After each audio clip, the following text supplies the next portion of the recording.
پیشانگه هاتری و هنگوینی لدهو که هات وکرم به بجداریا جمارکا زور یا میشوان و جوتیارن اوه دوره ده اوه پیشانگه دا چندین جورن تری و هنگوینی هاتن نمایش کرن و بجدار بویان دا خواست دکر بر همه خمالی دناوا بازاری دا پتر گرنگی پی بهتا داین. راستی مثلا خواستنمش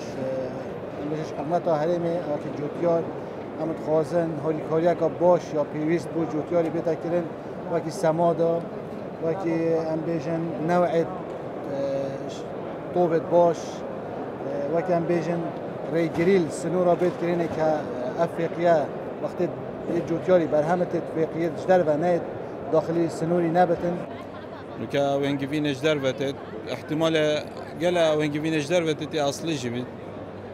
یا اصلی جبید بس زبار طوبات جلا قبلنده شبر هند وینگوین کردستان جلا که مفایا که بو صحته وتندرسي مروفي هيفيما و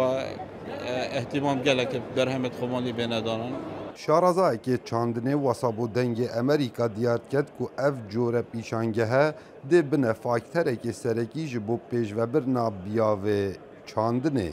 البته پیشانگه امریکا نزدیکی 25 رزوان التهابات الوارد ریدا الپیشک دارن نزدیکی 40 تخمتری یتهات نبرجاف کردن هر بت مرم آوا مگوتی و اوه زانستی اوه پیزانینه پیتر بربلاف کن. زبانت هنگبینی البته دوک یا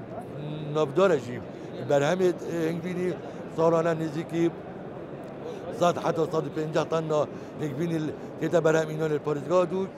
هجی گوتنه یا پتری 40 جورنتری و کو طایفی و زرکی و رشمه و گلک جورندن و زیدباری چندین جورن هنگوینی دهاتن نمایش کرن ده اوه پیشانگه دا.